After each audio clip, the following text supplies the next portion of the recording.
नमस्कार, स्वागत है आप सभी का। आप देख रहे हैं एबीपी गंगा, आपके साथ मैं हूं राजीव ढोंडियाल। और अब शुरुआत करते हैं बुलेटिन की। सबसे पहले खबर अमरोहा से। शबनम की जिंदगी पर अहम सुनवाई है आज। शबनम की जिंदगी पर यह महत्वपूर्ण सुनवाई होने वाली है, अहम सुनवाई होने वाली है। शबनम को फांसी देने की तारीख मुकर्रर हो सकती है, तारीख तय हो सकती है। अमरोहा सेशन कोर्ट आज सुनवाई करेगा। बावनखेड़ी हत्याकांड में शबनम दोषी हैं। राष्ट्रपति तक को दया याचिका भेजी गई थी जो खारिज हो गई। ऐसे में जब संभावनाएं खत्म हो रही हैं तो ऐसे में आज का दिन बहुत महत्वपूर्ण। अफसर अली हमारे संवाददाता खबर पर ज्यादा जानकारियां देंगे। अफसर, आज बहुत महत्वपूर्ण सुनवाई है सेशन कोर्ट में। कितने बजे सुनवाई होगी और आज की सुनवाई में क्या तय होगा? देखिए राजीव, आपको बता दूं, बावनखेड़ी हत्याकांड की खलनायिका शबनम की जिंदगी और मौत पर आज अदालत सुनवाई करेगी। और इसमें बावनखेड़ी जो हत्याकांड में 2014/15 अप्रैल की रात को 2008 की रात को प्रेमी सलीम के साथ इसने कुल्हाड़ी से अपने परिवार के 7 लोगों को मौत के घाट उतारा था। अब जनपद न्यायालय ने अभियोजन से इस बात का ब्यौरा मांगा है जो शबनम के वकील हैं कि अधिवक्ता की ओर से कोई दया याचिका तो दाखिल नहीं की गई है या इस संबंध में कोई मुकदमे का मामला विचाराधीन तो नहीं है। आज सेशन कोर्ट जो है शबनम की फांसी की तारीख मुकर्रर कर सकता है। जी, अफसर अली, बहुत शुक्रिया आपका इस तमाम जानकारी के लिए। फांसी की तारीख मुकर्रर की जा सकती है। आज बहुत महत्वपूर्ण सुनवाई होगी और इस खबर को हम लगातार ट्रैक कर रहे हैं। जैसे अपडेट इससे जुड़ा हुआ आएगा सबसे पहले एबीपी गंगा पर आपको मिलेगा। अमरोहा सेशन कोर्ट में आज सुनवाई है। हाथरस कांड से जुड़ी हुई मथुरा से बड़ी खबर मिल रही है। मास्टरमाइंड को कोर्ट लेकर एसटीएफ पहुंची है। इस वक्त की बड़ी खबर, एसटीएफ मास्टरमाइंड को कोर्ट लेकर पहुंची है। पीएफआई नेता रऊफ शरीफ को कोर्ट लेकर पहुंची है एसटीएफ। रऊफ शरीफ को गिरफ्तार किया गया था और अब इसको लेकर पहुंची है एसटीएफ की टीम मथुरा। पीएफआई के दिल्ली दफ्तर पर यूपी एसटीएफ ने छापा मारा था। रऊफ शरीफ से मिले इनपुट पर यह कार्रवाई की गई थी। अनिल सारस्वत का सीधा रुख करते हैं, हमारे संवाददाता मथुरा से हमारे साथ जुड़े। अनिल, कितने बजे सुनवाई होने वाली है इस मामले की? कितने बजे पेश किया जाएगा इसको? जी, मैं आपको बता दूं, हाथरस कांड का जो मास्टरमाइंड है पीएफआई नेता राहुल शरीफ है, इसे कोर्ट में एसटीएफ ने पेश कर दिया है क्योंकि इसकी जो यहाँ पे जो लिया गया था, इसको कस्टडी में एसटीएफ लेके गई थी। 18 फरवरी सुबह 10 बजे से 23 फरवरी सुबह 10 बजे तक का एसटीएफ को रिमांड मिली थी एसटीएफ को। तो विदेशी फंडिंग के जरिए हाथरस में दंगा फैलाने और साजिश रचने, देशद्रोह जैसे आरोप हैं इस पर, और इसके 4 साथी यहाँ पर पहले से ही मथुरा जेल में बंद हैं। हाथरस कांड का मास्टरमाइंड पीएफआई नेता राहुल शरीफ इस समय कोर्ट में है और उसके ऊपर सुनवाई चल रही है। जी, यूपी एसटीएफ की बात करें तो यूपी एसटीएफ आज क्या कोर्ट में रिक्वेस्ट कर सकती है? यूपी एसटीएफ हो सकता है अपने रिमांड को बढ़ाने की अनुमति कोर्ट से ले, लेकिन इस समय अंदर है कोर्ट के अंदर और उस पर बहस चल रही है। और ये देखने वाली बात होगी कि बाहर निकलने के बाद क्या डिसीजन कोर्ट अपना सुनाती है। क्या रऊफ शरीफ की तरफ से भी कोई है जो वहां पहुंचा हुआ है, कोई उसकी तरफ से पक्ष रख रहा है? राहुल शरीफ के वकील हैं जो इस समय कोर्ट में हैं, वो आपस में अंदर बहस चल रही है और इसको देखने वाली बात ये हुई कि किस तरफ अपना कोर्ट फैसला सुनाती है। जी अनिल, आप नजर बनाए रखें, बहुत बड़ी जानकारी आप दे रहे हैं, अपडेट्स के लाएंगे। फिलहाल शुक्रिया। रऊफ शरीफ इस वक्त कोर्ट में मौजूद है, कोर्ट रूम में बहस जिन्हें चल रही है। इस वक्त की बड़ी खबर आपको देते हैं, यूपी एसटीएफ चाहती है कि उसके पास कस्टडी रहे क्योंकि रऊफ शरीफ से बहुत सी सूचनाएं अभी मिल सकती हैं, बहुत से इनपुट्स अभी मिल सकते हैं। और रऊफ शरीफ से मिले कुछ इनपुट्स पर तो एक्शन भी लिया गया, छापेमारी कुछ जगहों पर हुई और इस वक्त मथुरा कोर्ट में मौजूद है रऊफ शरीफ। अब खबर भदोही से। बाहुबली विधायक विजय मिश्रा पर शिकंजा लगातार जारी है। विजय मिश्रा के रिश्तेदार के घर पर मुंबई पुलिस पहुंची है। मुंबई पुलिस पहुंची विजय मिश्रा के रिश्तेदार के घर पर। रिश्तेदारों के ऊपर दर्ज हुआ है बलात्कार का मुकदमा। नौकरी दिलाने के नाम पर शारीरिक शोषण का आरोप है, अश्लील वीडियो बनाने का आरोप है और अश्लील वीडियो बनाकर महीनों धमकी देता रहा ये रिश्तेदार। धमकी के बल पर ही महीनों तक दुष्कर्म इसने महीनों तक दुष्कर्म किया, वीडियो बनाकर ब्लैकमेल किया। महाराष्ट्र पुलिस के भदोही आने पर दानापुर निवासी सभी आरोपी राजकमल तिवारी, सूरज तिवारी, मनोज मिश्रा फरार बताए जा रहे हैं। हमारे संवाददाता रोहित इस खबर पर और ज्यादा जानकारी देंगे। रोहित, विजय मिश्रा के रिश्तेदार कौन कौन है, क्या संबंध है, इन लोगों का, इन आरोपियों का विजय मिश्रा से मुंबई पुलिस आई है, तो मुंबई पुलिस ने क्या क्या वहां पर एक्शन लिया, क्या कोई गिरफ्तारी हुई या नहीं, क्या क्या हो रहा है? जी मैं बता दूं कि ये वही रिश्तेदार हैं विधायक विजय मिश्रा के, जिन्होंने विधायक के ऊपर संपत्ति हड़पने का और कारोबार हड़पने का और जान से मारने के मामले का मामला गोपीगंज में दर्ज कराया था। ये वही विधायक के रिश्तेदार हैं जिनके लड़के जो है मुंबई में एक लड़की से मुलाकात हुई और उस लड़की को नौकरी का झांसा देकर उस लड़की के साथ बलात्कार किया और उनका अश्लील वीडियो बनाकर उसे 4 महीनों तक जो है उसका शारीरिक शोषण किया और उस लड़की को धमकी दिया कि अगर तुम ये किसी से कोई अगर बताओगी तो मैं ये वीडियो वायरल कर दूंगा। और काफी दिनों के बाद जो है लड़की ने मुंबई के पुणे में सासवड़ थाने में ये मामला दर्ज कराया, जिस पर वहाँ की पुलिस यहाँ भदोही धानापुर आवास पर आई थी और लेकिन ये लोग वहाँ से फरार हो गए थे, तो मुंबई पुलिस ने यहाँ पे नोटिस करके यहाँ से जा चुकी है। जी रोहित, शुक्रिया आपका इस तमाम जानकारी के लिए। तो मुंबई पुलिस पहुंची है, दबिश जरूर दे रही है। चमोली आपदा में लापता लोगों की तलाश की उम्मीद को झटका लगा, उस आशा को झटका लगा। दरअसल आपदा में जो लोग प्रभावित हुए थे उनको लेकर एक अधिसूचना जारी हुई थी। केंद्र सरकार के दिशा निर्देश के बाद राज्य सरकार ने अधिसूचना जारी की है, जिसके बाद अब राज्य सरकार लापता लोगों के लिए मृत्यु प्रमाण पत्र जारी करेगी। प्रमाण पत्र देने के लिए 3 श्रेणियां बनाए गए हैं। पहली श्रेणी में आपदा प्रभावित क्षेत्र के रहने वाले लोग होंगे, दूसरी श्रेणी में बाकी जिलों के निवासी होंगे और तीसरी श्रेणी में दूसरे राज्यों के निवासी होंगे। ये 3 कैटेगरीज बनाए गए हैं। पहली कैटेगरी, पहली श्रेणी है प्रभावित क्षेत्र के रहने वाले लोग, दूसरे में बाकी जिलों के रहने वाले लोग और तीसरे दूसरे राज्यों के रहने वाले लोग।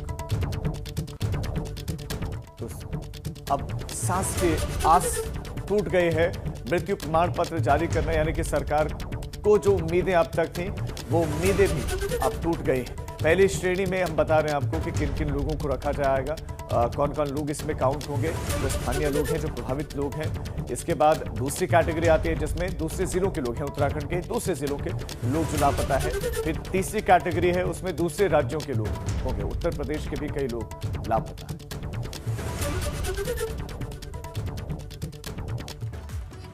शाहजहांपुर में अचानक लापता हुई 2 बच्चियों में से एक का शव खेत में बरामद हुआ। शव मिलने के बाद हत्या की आशंका जताई जा रही है। वहीं खोजबीन के बाद दूसरी बच्ची को भी एक गन्ने के खेत से बरामद कर लिया, जिसे गंभीर हालत में जिला अस्पताल में भर्ती करवाया गया है। उसका इलाज चल रहा है, पुलिस मामले की जांच कर रहे हैं। एक बच्चे का तो शव मिला, दूसरी गन्ने के खेत में बेसुध अवस्था में मिली, उसको अस्पताल में भर्ती करवाया गया, जो जिंदगी और मौत के बीच में भी जूझ रही है। ये शाहजहांपुर की खबर है। ये बच्चियां लापता हुई थी और इस खेत से शव मिला है। खोजबीन के बाद काफी खोजबीन की तो दूसरी बच्ची एक गन्ने के खेत से बरामद की। तो ख़त्म हो गई है, जब मतलब उसी हालत में मिली थी बिल्कुल ख़त्म हो गई थी। दूसरे के लिए बहुत प्रयास किया है। 11:30 बजे के आसपास पुलिस और पब्लिक ने मिल के आसपास कॉम्बिंग करके इसको जिस समय ढूंढ के निकाला है, इसकी सांस चल रही थी और गले में चोट है और सिर में चोट है। लेकिन हमारे डॉक्टर्स ने बड़ी मेहनत की है। अभी थोड़ी देर पहले, आधे घंटे पहले, पिछले काफ़ी समय से हम लोग हैं यहाँ, उसके पैरामीटर्स नॉर्मल हुए हैं, जैसे बीपी और पल्स और ऑक्सीजन का लेवल, ये तीनों नॉर्मल हो गए हैं। डॉक्टर्स का ये कहना है कि अगले 2-3 घंटे तक अगर ये पैरामीटर्स गड़बड़ नहीं होते तो फिर हम इसका इलाज कर लेंगे, हमें कोई दिक्कत नहीं होगी। सीतापुर में सड़क हादसे से कोहराम मच गया। यहां पर अज्ञात ट्रक ने बाइक को जबरदस्त टक्कर मार दी और सड़क हादसे में बाइक सवार 2 युवकों की मौत हो गई। ये खबर बढ़ी, ये खबर सीतापुर से आई है। सड़क हादसा सीतापुर में हुआ है। सड़क हादसे में एक ट्रक ने मोटरसाइकिल को टक्कर मारी। इतनी जबरदस्त टक्कर थी कि 2 लोगों की मौत हो गई है और बीजेपी युवा मोर्चा के नगर अध्यक्ष की हादसे में मौत हो गई है। बीजेपी युवा मोर्चा के नगर अध्यक्ष की हादसे में मौत।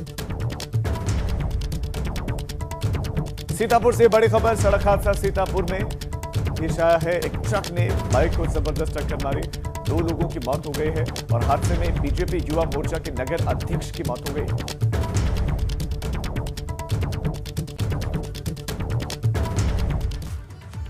अब खबर लखीमपुर खीरी से, जहां पर 4 छात्राएं लापता हो गए हैं और इन चारों ही छात्राओं का सीसीटीवी फुटेज एक सामने आया है, जो अब हम आपको दिखाने जा रहे हैं। दरअसल ये छात्राएं अपने घर से निकली थी स्कूल जाने के लिए।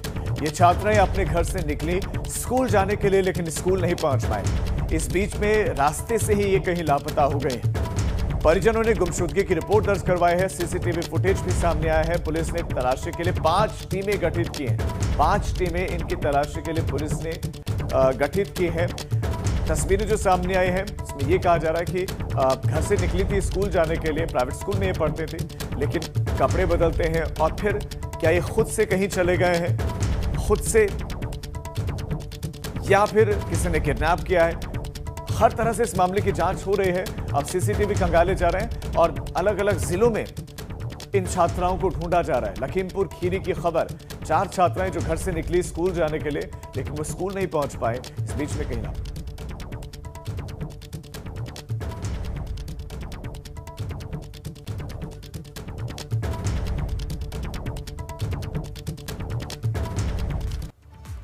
श्रावस्ती का रुख करते हैं। श्रावस्ती का मोतीपुर गांव उस वक्त आग के शोलों में गिर गया जब एक घर में खाना बनाते वक्त अचानक भीषण आग लगी। देखते ही देखते 18 घर जल गए। और श्रावस्ती की ये तस्वीरें, घरों में आग लगने की तस्वीरें हमारे पास भी हैं, हम आपको दिखा रहे हैं। एक्सक्लूसिव तस्वीरें हैं एबीपी गंगा के पास, कैसे एक घर में खाना बनाते वक्त अचानक आग लगी और आग देखते ही देखते फैलते चले गए। एक घर से 2 घर से बढ़ते बढ़ते 18 घरों को इस आग ने अपने सर में ले लिया।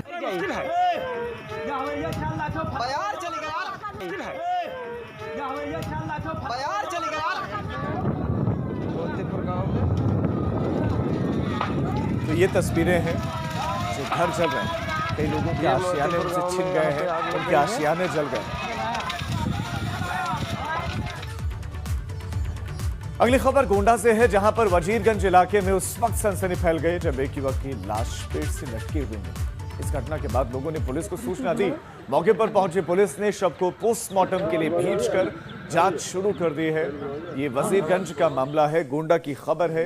एक शख्स का, एक युवक का शव पेट से लटकता हुआ मिला। हत्या है या आत्महत्या है, इसका खुलासा पुलिस को करना है, इसकी जांच पुलिस को करनी है। शव को कब्जे में लेकर पोस्टमार्टम के लिए भेज दिया है। थाना वजीरगंज क्षेत्र में एक व्यक्ति जिसका नाम रिंकू दुबे था, उसकी उम्र लगभग 35 वर्ष थी, उसका शरीर एक पेड़ से लटका हुआ पाया गया। शव का पंचायतनामा के दौरान उसको पोस्टमार्टम के लिए भेज दिया गया है। पोस्टमार्टम रिपोर्ट तथा अन्य साक्ष्यों के आधार पर अग्रिम विधिक कार्रवाई सुनिश्चित की जाएगी। श्रावस्ती से ही खबर, यहां पर सड़क हादसे से अफरा तफरी मच गई। ईंटों से लदी हुई ट्रैक्टर ट्रॉली कांग्रेस जिला महासचिव को रौंदते हुए गहरी खाई में जा गिरी। इस हादसे में कांग्रेस जिला महासचिव रईस कुरैशी की मौत हो गई, जबकि ट्रैक्टर ट्रॉली के नीचे दबने से चालक समेत 4 लोगों की हालत गंभीर बनी हुई है, जिन्हें जिला अस्पताल में भर्ती करवाया गया है। हादसे के बाद की तस्वीरें हैं, आप देख सकते हैं श्रावस्ती में किस तरह से यह हादसा हुआ है। ब्रेक के बाद आप सभी का स्वागत है। खबर मथुरा से, प्रियंका गांधी वाड्रा मथुरा के दौरे पर आज और पालीखेड़ा गांव में पहुंचेंगी। किसान पंचायत को संबोधित करेंगी। पालीखेड़ा में पहुंचकर वृंदावन में बांके बिहारी के दर्शन भी करेंगी प्रियंका गांधी वाड्रा। यहां पर कुंभ में जाएंगी, साधु संतों के साथ मुलाकात भी कर सकती हैं। दरअसल 2022 विधानसभा चुनावों को देखते हुए प्रियंका गांधी वाड्रा किसानों के आंदोलन के सहारे पश्चिमी उत्तर प्रदेश में पैर जमाने की कोशिश में जुटी हुई है और अब तक कांग्रेस की यूपी प्रभारी प्रियंका गांधी वाड्रा सहारनपुर, बिजनौर और मुजफ्फरनगर में किसान सभाएं कर चुके हैं। अब इस जगह राज्य में जो है जाट समुदाय का ये गढ़ माना जाता है पालीखेड़ा गांव, तो यहाँ पर जाट समुदाय का ध्यान आकर्षित करना और कृषि कानूनों के विरोध में चूंकि वो हैं, तो उनको ये सारी जानकारियां देना, उनको बताना, ये प्रियंका गांधी वाड्रा आज करने वाली है।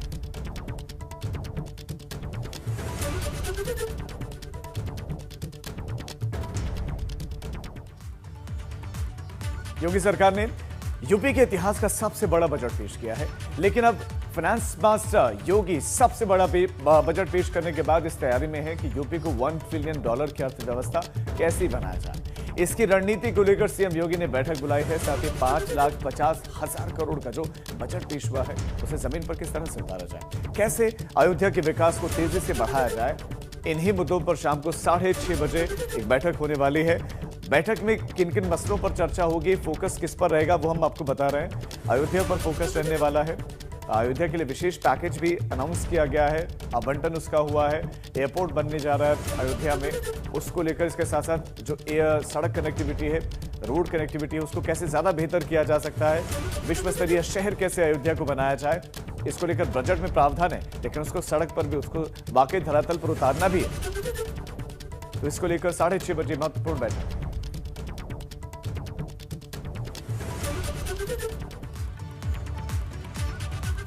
एक और बड़ी खबर, विधानसभा के पटल पर आज रखा जाएगा लव जिहाद बिल।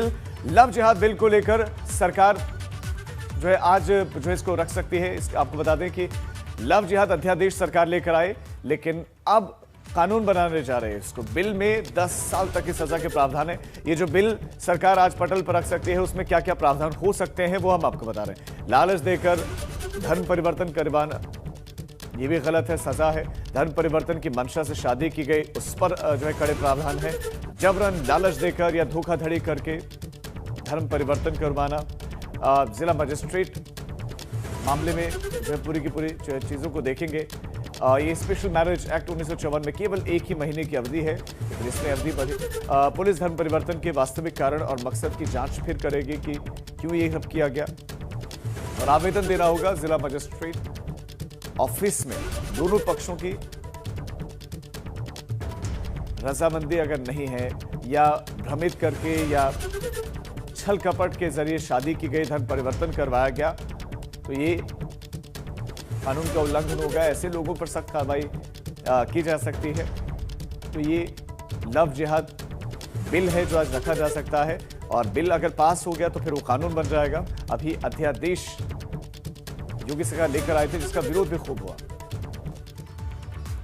हरदोई से खबर, जहां पर मासूम से रेप के बाद हत्या का मामला है और दोषी को मृत्यु दंड की सजा हुई है। हरदोई से बड़ी खबर, मासूम से रेप के बाद हत्या के मामले में दोषी को मृत्यु दंड की सजा हुई है। बड़ी खबर इस वक्त हरदोई से, मासूम से रेप के बाद हत्या के मामले में जो दोषी है उसको मृत्यु दंड की सजा हुई है।